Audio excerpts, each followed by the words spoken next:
mining system and blockchain system, our company, and update news. Please continue to meeting, and we want to know, and everybody is waiting. All right, all right. We have Mr. Nicholas today once again, and he will be talking about the concerns you have mentioned. So, hello and good evening, ladies and gentlemen. I'm your host, Enrique Sanchez, and I'm here with Mr. Nicolas Alvarez, the CEO and founder of Versera Metaverse, with us. And he will be sharing some very insightful and significant topics that include the mission vision of Versera, the blockchain, and how it works, like the topics mentioned by Mr. T2. So, over to you, Mr. Nicholas. Are you with us? Okay. Hello, everyone. It's been a while. Hope everyone is okay. I know that these times have been a little bit hectic. I'm doing fine, hopefully. And well, today I would like to address some crucial issues. And well, don't worry, because this time the conversation won't be as long as the last time. And I would like to provide you with an update of our project's development and roadmap. And in addition, I will talk about some very technical things, a few concepts that might be a little bit hard for you to grasp. I will try to keep it as simple and easy to understand as possible. So to begin with our roadmap, in 2021, the concept for Versera was discovered, and R&D team was formed to work on the project. And then in September 2022, was developed a token that is known as the Verat token, and that has since gained apparently a lot of popularity. And we intend to get this coin listed by January 2023, quite soon. So in order to get the listing available, we followed all the steps necessary. A few of you might know this is kind of a difficult process. Before the coin is published on a site like, for example, CoinMarketCap, there are a ton of requirements that need to be met. In particular, around like 20, and we are pretty happy to announce that we have nearly satisfied all of those requirements. Prior to submitting the listing, we are simply awaiting for like the last refinement, and you will soon get very excited about this. Additionally, we want to introduce a new stake in June 2023. We also want to introduce metaverse trading and trading apps by the end of 2023, also not far from now. Therefore, you must understand what metaverse trading is. So basically what metaverse trading is functions as normal trading, like, for example, going to a conventional supermarket or shops as we are used to, with the exception that everything takes place online. Anyone from any future metaverse firms will also the goods and services needing now purchase VR accessories from business. In games, like in-game artifacts, hunters could show up to help players accomplish goals and earn money. So businesses may also serve as virtual reality tour guides to locations like museums, theme parks, and several attractions of that sort. And meta assets, or AKA NFTs, like probably you already heard a lot about these terms, NFTs, like non-fungible tokens. The NFTs may be used by businesses to purchase and sell virtual goods in the metaverse.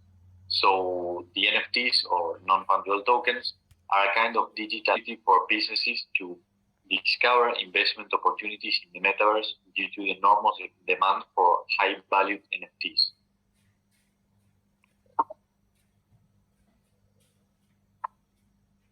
The third application that the metaverse offers is advertisement for real products in B. So basically, while roaming around the metaverse, one could encounter a banner promoting a product from the real world.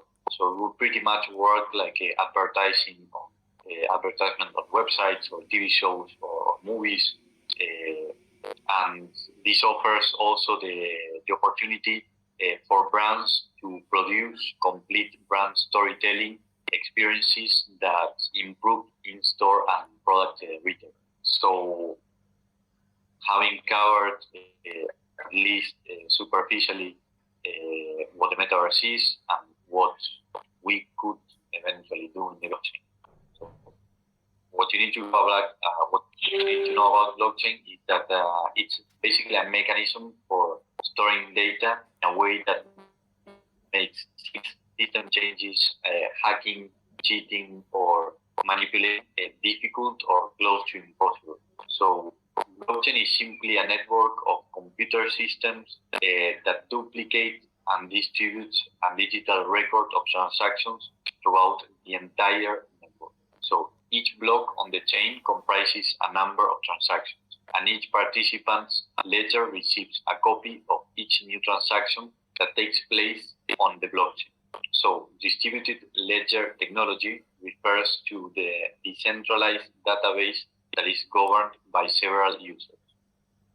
And transactions on a blockchain are recorded with an unchangeable cryptographic signature known as hash. So as a result, it would be obvious if a block has been hacked, modified, or copied, because it would appear in a way vulnerable the security that blockchain technology offers. You would have to alter every block in the chain across all the distributed copies of the chain in order to compromise the blockchain system, which is blocks are added to the chain, generally enhancing the security ledger. So the more blocks are added to the chain, the more transactions are done, and the more participants the network has, the more impossible it is to hack it or in any way alter it, modify it, compromise it. So you can begin very secure. And of course, there have been attempts to create digital money in the past, but they have always failed.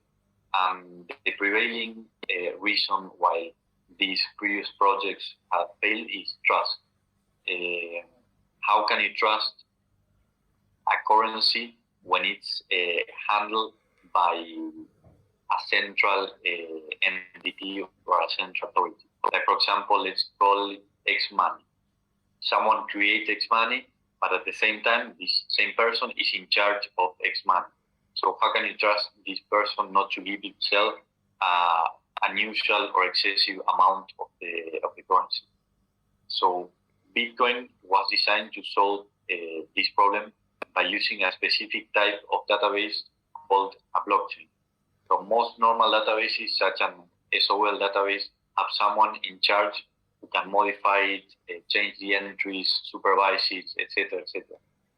So, it makes the rest of the users uneasy about the power that this particular person, entity, or institution exercises over the currency. So in the case of Bitcoin, it's decentralized, so it comes to, in a way, sort this trust issue, and by not having one person or entity or institution in charge of modifying entries and having the possibility to make alterations that would compromise the value of the token, Bitcoin or blockchain technology has a certain. So Hyperledger is an umbrella project, open source.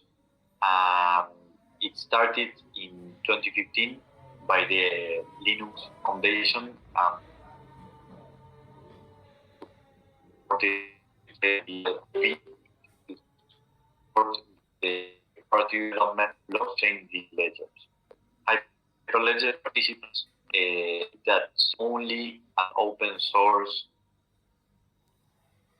collaborative software development project. And see longevity in a Hyperledger project is to advance cross-industry collaboration by developing blockchains and distributed ledgers with a particular focus on improving performance and reliability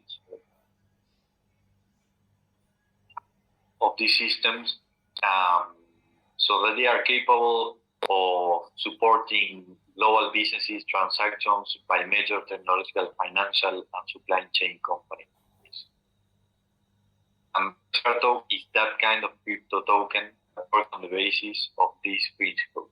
So in simple words, Versera token is the new revolution of the crypto market. And having also covered a little bit about blockchain, then we come to the subject of mining that you also probably have heard a lot. It's very popular nowadays, even though the electricity costs and the other relatively mildly negative impacts associated with it. But leaving that aside, let me briefly introduce you to the concept of blockchain mining.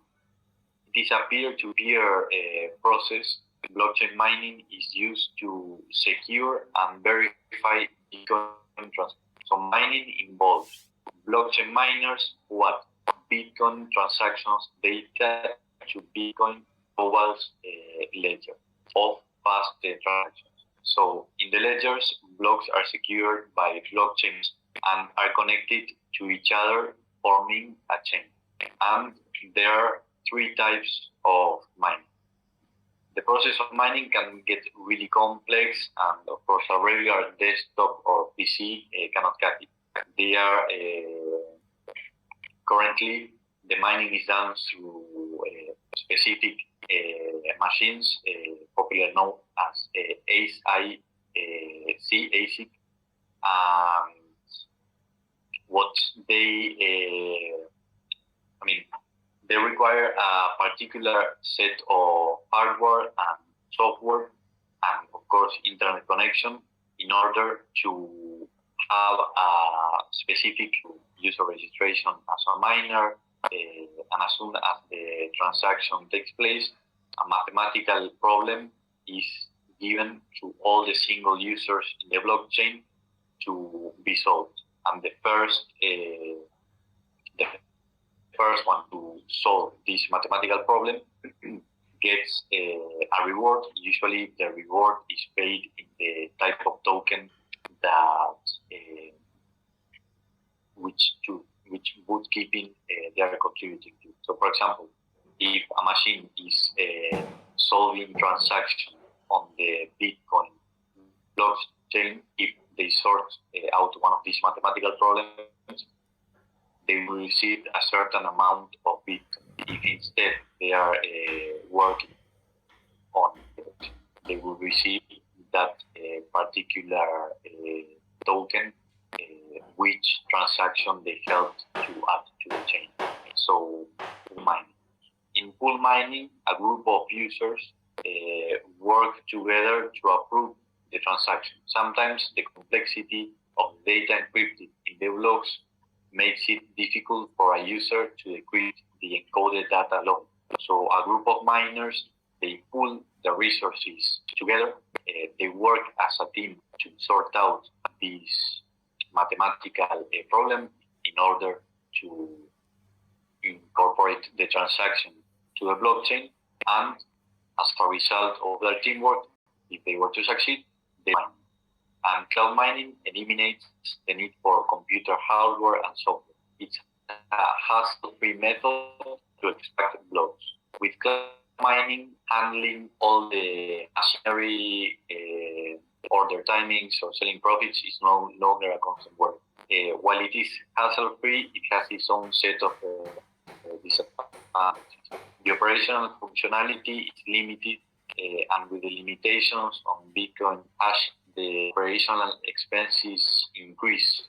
But hopefully that this metaverse game. The gaming industry is emerging along with the metaverse and blockchain, which is a way of the future.